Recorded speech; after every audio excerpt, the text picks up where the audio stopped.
नमस्ते मित्रांनो. आईचा मुलासाठी तुटणारा जीव, मुलासाठी न डगमगता कोणत्याही परिस्थितीत उभी राहणारी आईच असते. ज्याच्यामुळे तिला उभे राहण्याचे बळ मिळते ते तिच्यातील मातृत्वामुळे. अशाच एका आईची हृदयस्पर्शी कहाणी. पावसाची संततधार अखंड चालू होती. काळ आभाळ अजून गच्च भरून आलं होतं. सगळीकडे हिरवळ पसरली होती.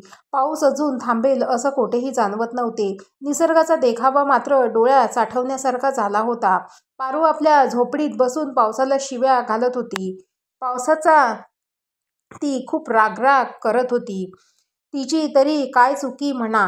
2 दिवसापासून पोरांच्या आणि तिच्या पोटात अन्नाचा एक कण नव्हता. उपासमारीने पोरं हिरमुसून गेली होती. ती मासेमारी करून उपजीविका करत होती. त्यातून कुटुंबाचं पोट भरत होती. नवरा बायको कष्टाचे दिवस गाडून संसारासाठी राबत होते. पण नियतीने घाव घातला. नवऱ्याची मिळालेली कमी साथ तरीही ती खंबीर उभी राहून संसार करत होती. साप चावण्याने निमित्त होऊन तिचा नवरा दगावला होता, तरीही ती मुलांकडे बघून दिवस काढत होती. पण त्यातही आज तिच्यासाठी पाऊस वैरी झाला होता. कधी पाऊस थांबतोय याचीच ती वाट पाहत होती. पारू दोन्ही मुलांना घेऊन झोपडीत पाऊस थांबण्याची वाट पाहत होती. लहान मुलगा तापाने फणफणला होता. कालपासून त्याला दूध मिळाले नव्हते. त्याच्या तापामुळे तिचा जीव अजूनच कासावीस झाला होता. पारू त्याच्या डोक्यावर मिठाच्या पट्ट्या ठेवत होती. मोठा मुलगा आई खूप भूक लागली ग सारखं म्हणत होता. पाऊस थांबला की लगेच जाऊ मासे आणायला. आज मस्त बेत करते माशांचं कालवण. माशांचं कालवण म्हणलं की सुरजच्या तोंडाला पाणी सुटलेलं होतं. भूक आणखीनच वाढली होती. संध्याकाळच्या वेळेला पारूने झोपडीतून डोकावलं तर पाऊस थांबलेला होता. छोट्या मुलाचा तापही कमी झाला होता. तिने एका कडेला कमरेला छोट्या मुलाला घेतले.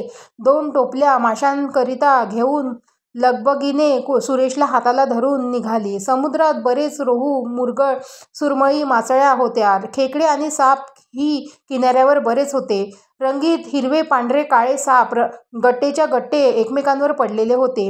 कोणालाही बघून अंगावर काटा यावा असे ते दिसत होते. सुरेश त्यांना मुद्दाम दगड मारत होता. छोट्याला ते दृश्य बघून खूप आनंद वाटत होता. आनंदाने तो टाळ्या पिटवून त्याच्या दादाला साथ देत होता. हे त्याच्या रोजच्या आयुष्यातील भाग असल्याने आणि उपजीविकेचे साधन असल्याने सुरेशची भीती मात्र मुरली होती.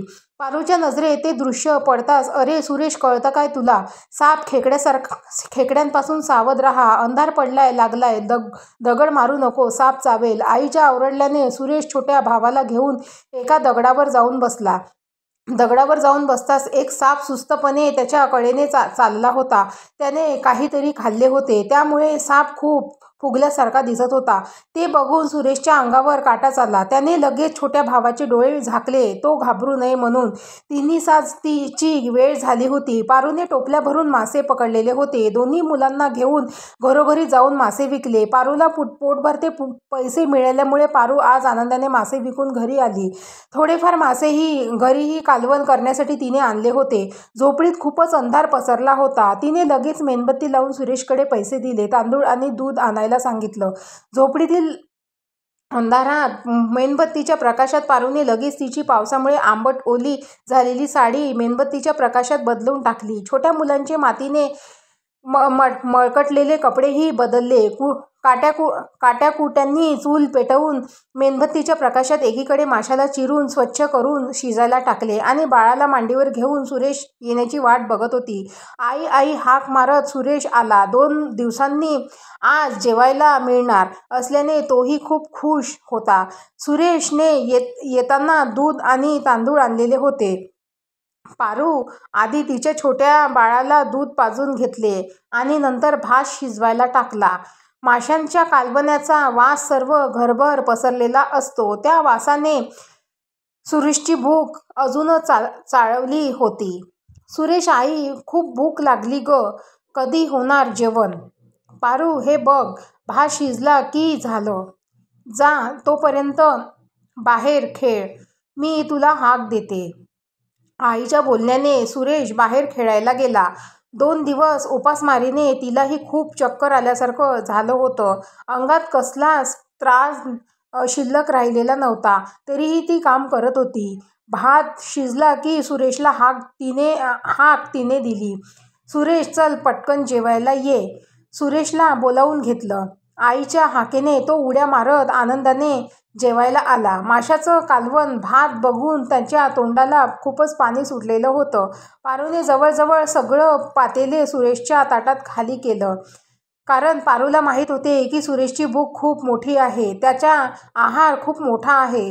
पारू छोट्या मुलालाही भात चारण्याचा प्रयत्न करते, पण तिचा प्रयत्न निष्फळ ठरतो, कारण त्याला दूध पिल्याने झोपेची गुंगी आलेली होती.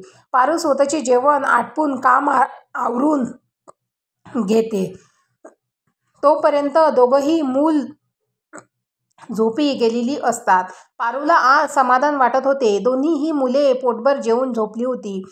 पाऊस आता बराच वाढला होता. विजांचा कडकडाट होत होता. मुसळधार पावसाने तिला झोपही येत नव्हती. तिने मुलाकडे नजर टाकली. मुलं गाढ झोपली होती. त्याच्या अंगावर शाल टाकून तीही झोपली. सुरेशच्या पडल्याने एका स्वप्नामुळे त्याला जाग आली. तो उठला. तसं झोपडीच्या बाहेर जाऊन त्याने उलटी केली. त्याला जास्तच मळमळ होत होती. सुरेशच्या आवाजाने पारूला जाग आली. काय रे काय झाले सुरेश? सुरेश, काही नाही ग आई, मला मळमळ खूप होत होती आणि उलटी झाली. कशामुळे याला मळमळ आणि उलटी झाली? पारू त्याच विचारात होती. आई, तुला माहितीये का? सुरेशच्या बोलण्याने पारू विचारचक्रातून बाहेर आली. काय रे, बोल ना. आई म्हणाली. आई, मी काल एक साप बघितला. तो साप माझ्याकडेने चालला होता. तो खूपच फुगलेला भयानक दिसत होता. तो साप आज स्वप्नात मला चावला. माझ्या तो शेजारून जात होता ना. स्वप्नात कसा काय मला चावला? पारूने वेगळी शंका मनातून काढली. सुरेशला झालेल्या उलटीमुळे ती आधीच घाबरली होती. ती चटकन उठून माशाचं कालवण बघायला गेली, जे दुसऱ्या दिवशी जेवणासाठी ठेवले होते. ती सर्व तुकड्यांवरून हात फिरवू लागली. तिला सापाच्या डोक्यासारखं, अंगासारखं माशाचे तुकडे वाटू लागले. ती खूप घाबरली. आज आपण मासा म्हणून साप चिरला की काय अंधारात? आपण मुलाला साप खायला घातला की काय? सुरेशला यामुळे उलटी झाली की काय? अशा अनेक विचारांनी ती खूप घाबरली. तिचं अंग थरथर कापत होते. नवरा साप चावल्याने गेला हे तिच्या मनात भीती बसली होती. ती उठायला गेली तशी ती जोरदार चक्कर येऊन खाली पडली. आईच्या पडण्याच्या आवाजाने सुरेश पळत आईजवळ आला. आई, काय झालं ग? उठ ना. सुरेशच्या आवाजाने छोट्याही रडत आईजवळ आला. दोघेही कडेला बसून आईला उठवत होते. आई आई म्हणून पारूला हलवत होते. आई, उठ ना. काय झालं तुला? दोघेही रडत होते. मुलांचा प्रयत्न निष्फळ ठरला होता. आपल्यामुळे मुलाला काहीतरी होणार याची तिने एवढी धास्ती घेतली की स्वतःचा जीव तिने गमावला होता. मित्रांनो, तुम्हाला ही स्टोरी कशी वाटली तर मला कमेंट करून नक्की सांगा आणि माझ्या चॅनलला नक्की सबस्क्राईब करा. थँक्यू.